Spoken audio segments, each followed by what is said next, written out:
আজকে আমি এই ভিডিওতে কথা বলবো জার্মানিতে একটা স্টুডেন্ট প্রতি মাসে কত টাকা ইনকাম করতে পারে।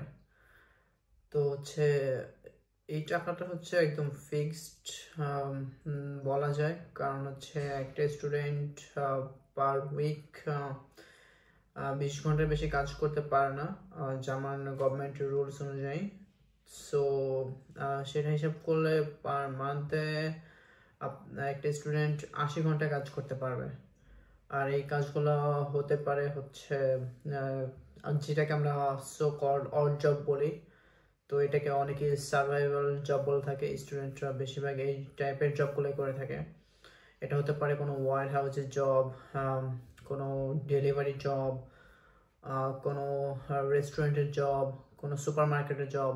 আবার অনেক স্টুডেন্ট আপনার নিজের ফিল্ড রিলেটেড কিছু ওয়ার্কিং স্টুডেন্ট হিসেবে জবগুলো করে থাকে। তো এই জব টাইপের উপর ডিপেন্ড করে। অড জবগুলোতে সাধারণত আপনি আপনার পার আওয়ার একটা মিনিমাম যে ওয়েজেসটা থাকে সেটা 12.81। এটার কম আপনাকে কেউ দিতে পারবে না। তো ওই হিসাব, এটা একদম মিনিমাম, বাট এটার বেশি দিয়ে থাকে। 13, 14, 15 ইউরো করেও দিয়ে থাকে, বা এটার থেকে আরো বেশি হতে পারে আপনার নিজের ফিল্ড রিলেটেড জবগুলোতে।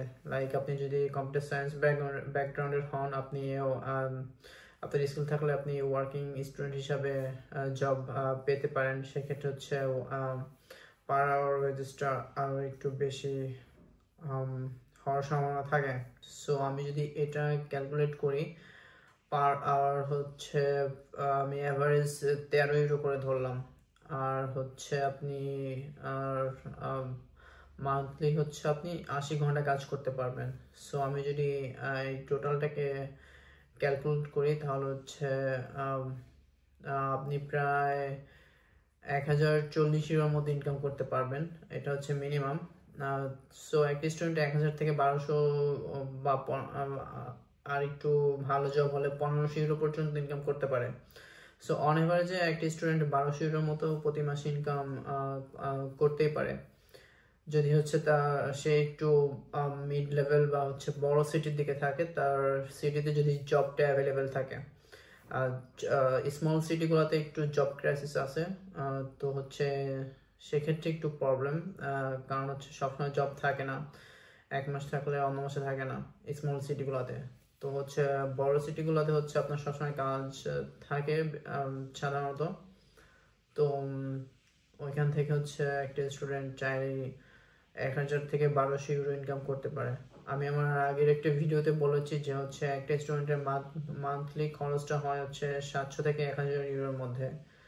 আর একটা স্টুডেন্ট যদি ইনকাম করতে পারে 1000 থেকে 1200 ইউরোর মধ্যে, সেক্ষেত্রে সে আরো চাইলেই 200-300 ইউরো সেভ করতে পারে।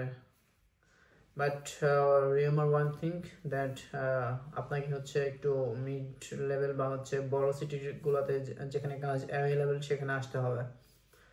আরেকটা জিনিস সব কাজগুলোতেই ওরা জার্মান প্রিফার করে। তো আপনার যদি জার্মান ল্যাঙ্গুয়েজটা জানা থাকে, তাহলে অবশ্যই কাজ পেতে আরো সুবিধা হবে।